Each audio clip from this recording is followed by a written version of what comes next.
Tunatamani hata kwenye kipindi hiki cha kuelekea AFCON, Kibaha isibaki nyuma. Kibaha nayo ijipange kwa ajili ya kuwekeza, kama ni hoteli iwekeze mahoteli. Tunaalika wawekezaji waje wawekeze mahoteli, kama wanaweza kuwekeza hoteli.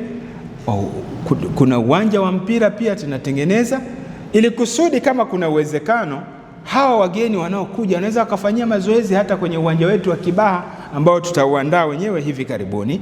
Na mahoteli sasa yakijengwa, watu wetu watakuwa wanakuja watapata faida wageni wanapoingia kupumzika.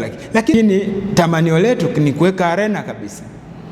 Angalau sasa watu waingie humo, wafanye hiki na kile, wafanye michezo yote. Na vijana kama unavyojua sasa, vijana wa Kibaha ni vijana ambao wanafanya kazi 90%, kwa sababu ajira kwao ipo, kwa sababu ya viwanda vipo. Kwa hiyo wanapata katika 1 na 2. Sasa nao wanatakiwa kukaa sehemu wakaburudika. Lakini si hivyo tu, tunapaswa kuinua vipaji. Michezo sasa ni fedha, michezo sasa ni uchumi.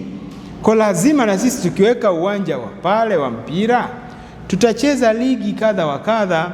Katika interaction za watu wakiwa wanaingia na kutoka, watu wetu watainua uchumi. Kwa hilo tumeliweka na ni kipaumbele, na tutazungumza baadaye na waheshimiwa madiwani kama wakiridhia.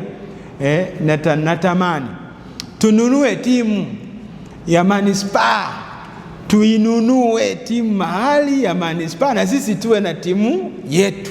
Tusisubiri tu sijui tuanze kukusanya vijana kwenye kata mpaka waje wapande daraja, tutachelewa. Tuanze na kununua timu yetu ya manispaa, kama zilivyo manispaa zingine zina timu zao, na sisi ya kwetu tuinunue hapa kwenye manispaa ya Kibaha.